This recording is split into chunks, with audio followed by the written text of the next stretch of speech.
Good morning, guys. It's Dave. I got my coffee ready.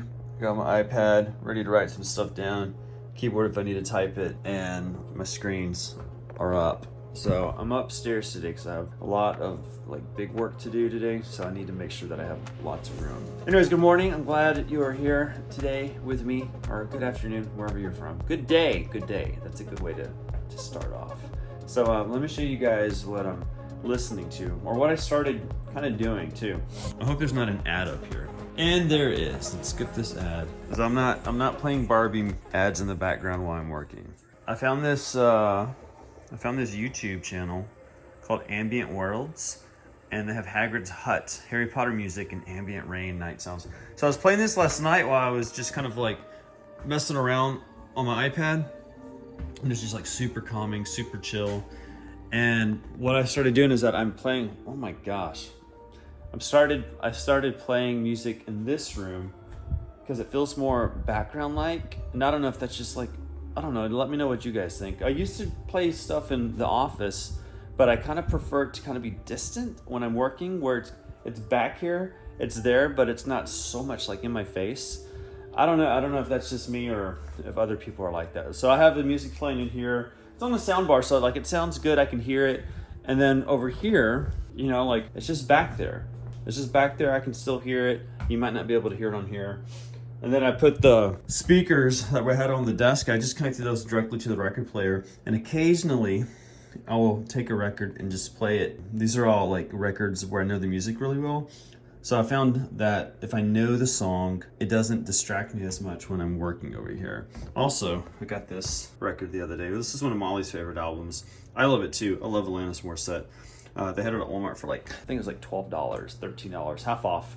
And we played it yesterday. It's really, really good. It took me back to 1993, I think. So anyways, I gotta get to work. All right, so I just got this Apple Pencil 2nd gen for my iPad. And today, after 2 days, it just doesn't detect it. It's not even in the Bluetooth settings anymore. I called Amazon because that's where I got it from, and Amazon only gave me the option to return it, and then I would have to repurchase it and all that other stuff, which is just, it's annoying.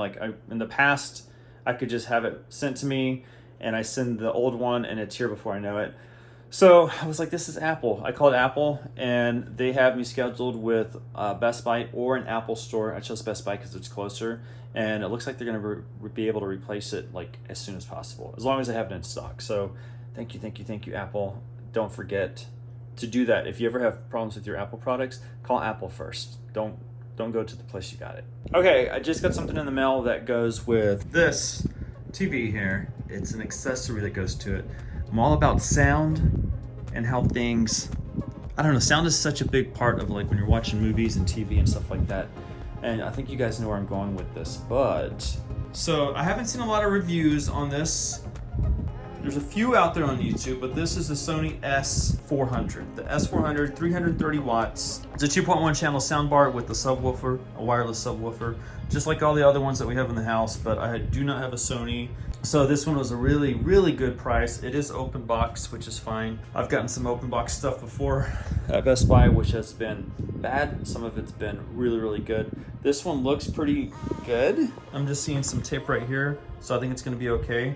But I wanted to compare this. Actually, I wanted to listen to it first, see how it sounds on the TV, put something on there, maybe something like Thor Love and Thunder, try a few things out and see how this thing sounds. And then I might even compare it to some of the other sound bars that we have in the house, which this is the very first one that we got in the house. This is a LG, but this thing's probably a good 5 years old, but it's still amazing. It sounds really, really good. I think this one's 300 watts, so it's very, very close to the Sony. It also has a wireless subwoofer. So this is a really good one, but let's get back to the Sony. I'm gonna take it apart, hook it up, and then we'll see what it sounds like. We're gonna hear it from my iPhone speaker, which is not the best speaker, but hopefully I can get close enough and you can see what this sounds like in a bedroom sized room. I think I would call this bedroom size, because it looks like it could have been a bedroom. Okay guys, there's the unboxing. It's out of the box. No one wants to watch me take it out of that. You want to see the actual product. So here's the sub. It's about as big as a desktop computer. It's pretty big, pretty ginormous. Looks like the speaker is at the front along with the port. and then Sony branding on the front. And then on the back, you have your power button and then your link so that you can link it wirelessly to the soundbar. And then your handy dandy power plug-in, and the cords came in the box. I have to hook that up. And then here is the actual soundbar. It has a nice textured plastic surface. This part's metal, the grill. Then you have your power. Not sure what that button is. This is Bluetooth down and up for volume. Sony branding. And then on the back, let's see here. Okay, on the back we have an update port. I've never used one of those, but I think that's whenever they have to do some type of firmware update, you can download it, stick it on a USB thumb drive and stick it in there. Power over here, so you have a couple holes to mount it. It didn't come with any mounting hardware. That might be just because maybe it wasn't included, or maybe you just do it yourself because these are pretty standard holes. And then over here you have two options of connecting it to your TV. Optical with an included optical wire. You don't want to bend these though because these use light. And then HDMI out TV. So the way that this works is that this connects to your TV. I already have mine connected because I did not want to get behind this, but your TV has to support ARC, that ARC, it's audio relay something or another. I forgot the actual what it means, but that ARC, you need to have it on your TV if you want to use that option on your soundbar. It is really cool. I like on the TV downstairs, whenever we have ARC on that one, and whenever you press volume up and down, it'll actually show a graphic at the bottom instead of you just having to depend on the display on the front of the soundbar. So that's one cool option with it. So I'm gonna get it connected, and we'll see how this sounds.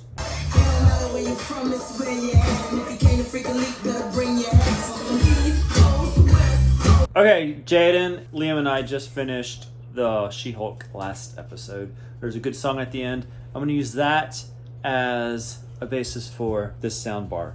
There's Emma. So anyways, guys, okay, I was looking at this remote. It has this sound field, and it turns it off or on. Input, of course, for if you're gonna do Bluetooth or TV or whatever. And then voice kind of enhances the voice, the dialogue. And then you have bass, so you can turn the bass up. And then this night mode, I haven't used it, but from what I've read, it actually turns the speaker a little bit quieter for night. I don't know exactly how that works. I haven't tried it yet. I might try it tonight. I'll let you know in a future video how good it is, because I doubt I'm going to really use it that often. And then, of course, your mute button and then your volume button. Cool thing is that when you connect it through the ARC, the ARC option to the back of your TV, you can just use one remote, and what you see at the top, it says 53, also shows down here 53, 54. They sync up, and that's the way that ARC works. Is it basically goes through your HDMI port, audio synced up with the TV and the sound bar. And then this sound field, it's also called like S-Force or something like that. Whenever I turn it off and on down here, you'll see it says SF off and then SF on. From what I've read, this was a budget sound bar. Whenever it came out, that S-Force it enables the TV speakers to be on, and they act like almost like a 5.1 surround sound system. So they put some of the sound through their actual TV speakers, and it uses the main speakers of your soundbar as well. So you're really getting, I think there's two speakers. Yeah, I can see, I don't know if y'all can see it. There's a speaker here, there's nothing in the middle, and then there's a speaker over here. And then of course I have two speakers at the bottom or in the back of my TV. So it enables all those to kind of work together to give you a more full sound, plus the subwoofer. So that's what that S-Force or sound, what was it called? Sound field is supposed to be, from what I've read. I tried it a while ago, and I think it does add a little bit more dimension to it. It's not gonna be the best, of course, because it's using your TV speakers, but it does add a little bit more, and it's not like it turns them way up and keeps the soundbar way low. So the soundbar wins in the end. So let me let's play this We Run This by Missy Elliott so y'all can see what it sounds like.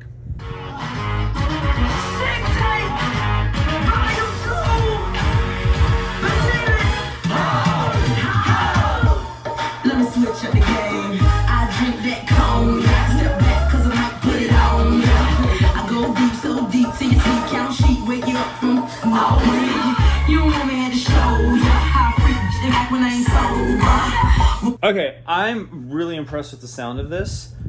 For it being a budget soundbar, it sounds really full. From what I've also read about the speakers, supposedly like underneath all this, the way that they section these speakers off in the back It's supposed to add more clarity to the speakers that are in here, which it does. It sounds really, really clear, really full, especially with the sub is loud. The sub gets really bassy, but you can turn it down and it just sounds really good. So I'm gonna go and pull up Thor Love and Thunder now so we can hear that. Okay guys, here is Thor Love and Thunder. Tell them what happened here today. Tell them the time that fall. There's your dialogue. Ragtag, motley crew, misfit desperados, turn the tide in the battle, and etch their names in history. The odds may be against us, but I'll tell you this for free. Here it comes.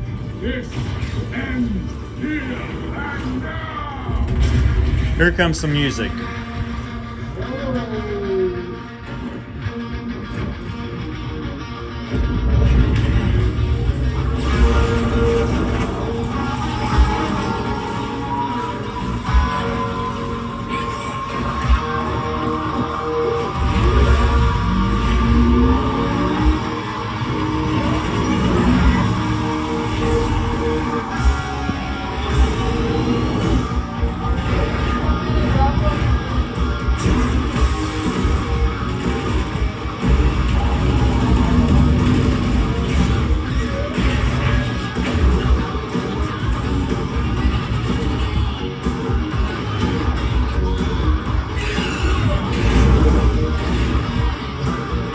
Okay, so that's your sound on a movie. That's Thor: Love and Thunder. When I first heard Thor: Love and Thunder on this, I didn't feel like it was as full for some reason. I don't know if that's just the movie, because when I heard the Missy Elliott song, it sounded very full, like everything was there like it's supposed to be.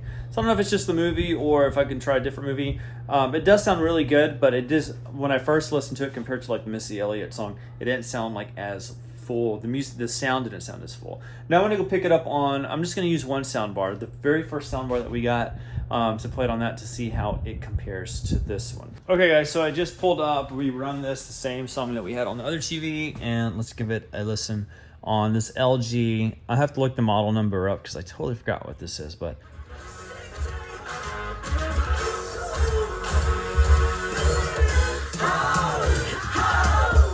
let me switch up the game. I drink that cognac, step back cause I might put it on ya. I go deep, so deep till you see count sheep wake you up from already. You want me at the show, how fresh, in fact when I ain't sober. What up and toe up, show up, they ain't scared to take it off, tell her free to take it off. okay, so there's the sound on this soundbar. I still, like, just my first impressions, this sounds clear with the voices. This is set on, I think it's called DTS, which is supposed to be whatever the TV wants the sound to sound like. It's supposed to sound like that. So it's not where I pick, like, I want a bassy sound or I want a trebly sound. It's whatever the sound the TV says it should sound like. That's the way the soundbar is supposed to pick it up. So that's for that song. Let's go and do a Thor: Love and Thunder. Okay, guys, I think I have it right around the same area that we had it on a while ago. So we're gonna hit play. Turn it up. Our sacred temple has been left unguarded and Lotus dissolves to control it. King Khan, tell them what happened here today. Tell them the time that fall. Ragtag, motley crew, misfit desperados, turn the tide in the battle, and etch their names in history. The odds may be against us, but I'll tell you this for free.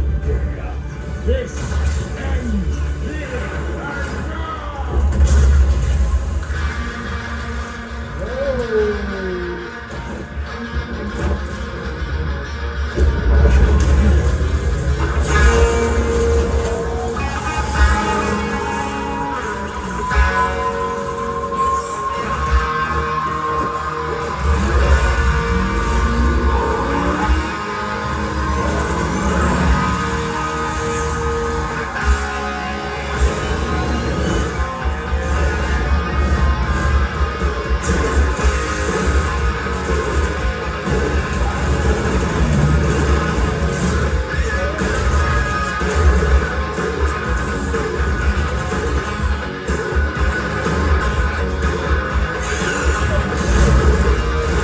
Okay, there you got it. So first impressions on the movie, I feel like this soundbar, this old 5-year-old soundbar, has better like mid-range, I think, because it just sounds a lot more clear than that other one.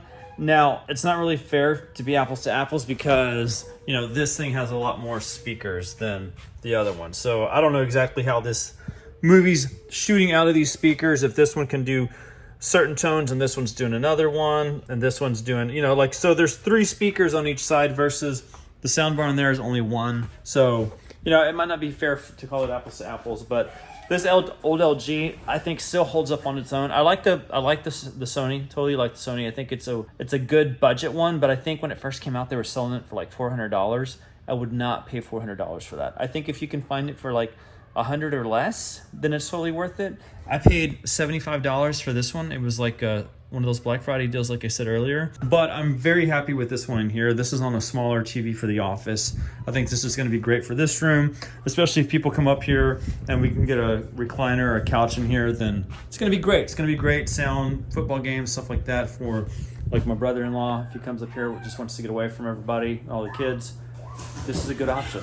But yeah, so that's it on the soundbars. I just want to give you a quick review because there's not a lot of reviews with this what is it called again? S400 Sony soundbar. There's not a lot of reviews out there, so I just wanted to kind of give a little review about it, what it had to offer compared to the other soundbars in the house. And I'm gonna go into the door. Okay, so I went back and listened to the sound for Lord Love and Thunder. And what I did notice on the LG, if you go back and listen to the guitar part at the beginning of the AC/DC song, where it goes, bow, bow, bow, bow, bow, like that part on the LG was a lot clearer to me. And again, I think it's because it has more speakers and the tweeter and stuff like that. So I think there's more sound that can come out of that system versus the Sony. Sony still sounded really good, and I could still hear the guitar. It just wasn't as clear as what I heard on the LG. But still, I would say it's a very good, very, very good budget soundbar and totally worth it.